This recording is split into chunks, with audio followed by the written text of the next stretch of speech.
اچھا جس سے اس جنگ کا فائدہ ہو رہا ہے، کیونکہ وہ کسی بھی صورت نہیں چاہتا کہ ایران کا ایٹمی پروگرام یا میزائل پروگرام یا ان کا ڈرون پروگرام آگے بڑھے اور وہ فوجی طاقت میں مزید مضبوط ہو۔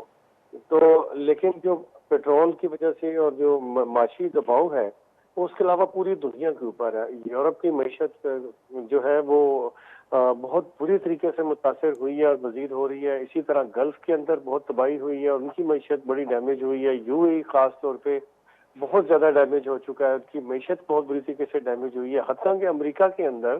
اپنے اندر وہاں مہنگائی کا ایک بہت بڑا طوفان آیا اور اس کے نتیجے میں وہاں بے روزگاری کا ایک طوفان آ رہا ہے۔ تو وہ سب جگہ ڈیمیج ہے، لیکن صرف اس کا جو فائدہ ہے وہ اسرائیل کو ہے۔ تو اس لیے یورپی یونین ہو گیا، امریکہ ہو گیا، چائنا ہو گیا، رشیا ہو گیا، سب کی یہی خواہش ہے کہ یہ جنگ آگے نہ بڑھے، اس جنگ کے اس سے، کیونکہ اس کے جو معاشی نقصانات ہو رہے ہیں وہ نہ بڑھیں۔ لیکن اور امریکہ کی جو عوام ہے وہ میجورٹی وہ بھی یہی چاہتی ہے کہ اس جنگ میں مزید آگے نہ بڑھا جائے، کیونکہ اس کا فائدہ صرف اسرائیل کو ہو رہا ہے۔ اور امریکی عوام تو یہ بھی کہہ رہے ہیں کہ یہ ہماری جنگ ہی نہیں ہے، یہ تو اسرائیل کی جنگ ہے جس میں اسرائیل نے ہمیں دھوکہ دے کے پھنسایا ہے۔ اور وہ ٹرمپ کے اوپر دباؤ ڈال رہے ہیں کہ آپ یہاں سے اس جنگ سے باہر نکلیں۔ امریکہ کے اندر بڑی بڑی اس جنگ کے خلاف بڑی بڑی ریلیاں اور احتجاجی تحریکیں چلی ہیں اور چل رہی ہیں، اور ہر طرف سے دباؤ ہے کہ یہ جنگ آگے نہ بڑھے۔ تو یقینی بات ہے اس وقت پوری دنیا کی کوشش ہوگی کہ یہ جنگ مزید آگے نہ بڑھے، اس میں امن اور استحکام آئے، اور تاکہ لوگوں کی جو معیشت ہے وہ پہلے ہی یوکرائن جنگ جو پچھلے 4 سال سے جاری ہے اس کی وجہ سے دنیا کی معیشت کو بہت بڑا دھچکا لگا ہے، خاص طور پہ یورپ کو یوکرائن روس جنگ کی وجہ سے ان کی معیشت کو بہت بری طریقے سے اس کے نیگیٹو اثرات اس کے اوپر آئے ہیں، اور وہ مزید یہ جو ایران جنگ ہے اس کے نتائج وہ مزید بھگتنے کی پوزیشن میں نہیں ہے۔ تو اس لیے ان سب کی کوشش ہے کہ یہ جنگ ختم ہو، لیکن ایک اسرائیل کی کوشش ہے کہ یہ جنگ کسی صورت ختم نہ ہو اس وقت تک جب تک ایران کے اندر ایٹمی پروگرام مکمل طور پر تباہ کر دیا جائے، ان کا میزائل فیکٹریز کو تباہ کر دیا جائے، فلائٹوں کو تباہ کر دیا جائے، ڈرونز کی فلائٹوں کو تباہ کر دیا جائے، اور وہاں پہ مکمل طور پہ رجیم چینج ہو جائے۔ تو یہ جو منصوبہ ہے یہ بہت خوفناک ہے، اور یہ بہت بڑے پیمانے پہ دنیا میں تباہی کا باعث بن سکتا ہے، کیونکہ اگر امریکہ یا اسرائیل اس طرف ان نتائج کے حصول کے لیے اگر بڑے پیمانے پہ جنگ کی طرف جاتے ہیں یا اس طرح کی حرکتیں کرتے ہیں، تو جواب میں ایران نے بھی جو وارننگز دی ہیں ایسے حملوں کی صورت میں اور بیانات کی صورت میں، جس میں مثال کے طور پہ اسرائیل کے جو اٹامک پروگرام ہیں، جو ان کی سائٹس ہیں، ان کے نزدیک ایران نے میزائلوں سے نشانہ بنایا، لیکن ان سائٹس کو دانستہ نشانہ نہیں بنایا، اس سے تھوڑے سے فاصلے پہ 10-12 کلومیٹر دور شہروں کو نشانہ بنا کے یہ میسج دیا ہے کہ اگر ہمارے اوپر کوئی ایٹمی اٹیک ہوا یا ہماری تنصیبات کو تباہ کیا گیا تو پھر آپ کی جو اٹامک ہے جو تنصیبات ہیں یہ بھی محفوظ نہیں رہیں گی، یہ بھی توڑ دی جائے، تباہ کر دی جائیں گی، اور ان کے ری ایکٹر سے پھر جو گیس لیک ہوگی، جو تابکاری لیک ہوگی، وہ پورے اسرائیل کو اور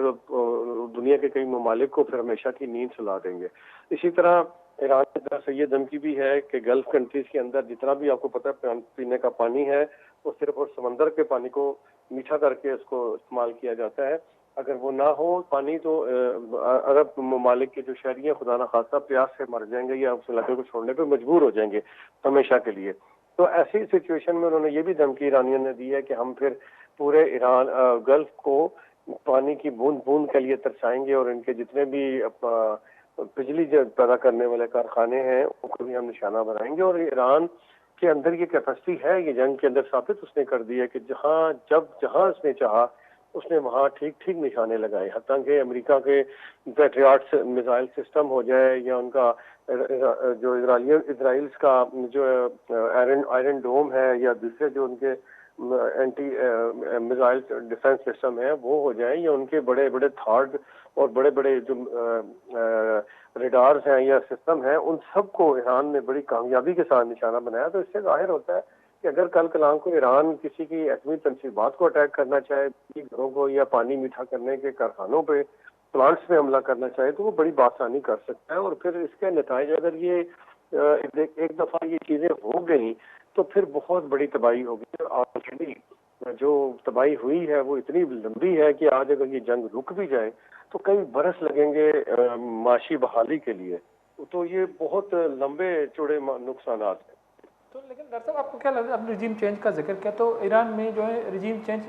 کیسے ممکن ہے؟ کیا امریکہ ایسی کوئی بڑا حملہ کر کے تو رجیم چینج کو ایران ممکن بنا سکتا ہے؟ دیکھیں رجیم چینج تو بالکل ابھی انہوں نے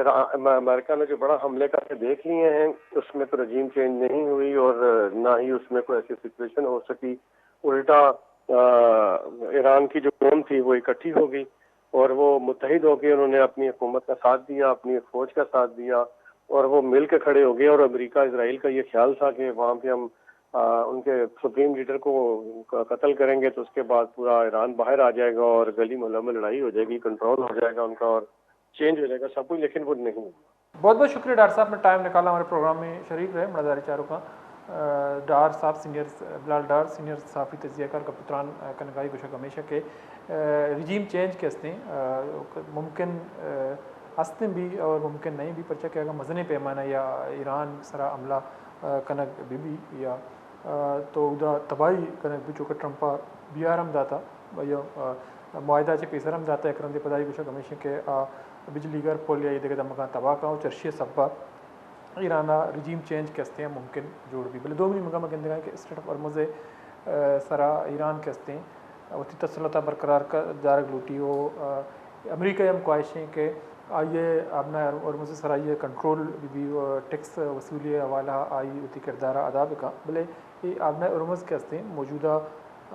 جو جنگی صورتحال ہیں کہ اکرندِ پتہ پیدا بتا آئیے سبب جوڑ بو گئے چونکہ ماں گندگائیں کہ یہ جنگی صورتحال کنٹرول کرنے کے حوالہ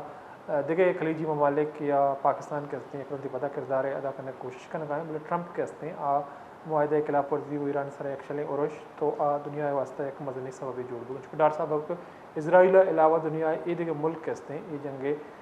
بینیفیشری نہ بلکہ جنگا چ ایک مزنی تاوان یا نقصان یا رہا تو اسی اثرات کے ہستے پوری دنیا معیشت سرا کا پگائیں تو بعضیں ترقی پذیر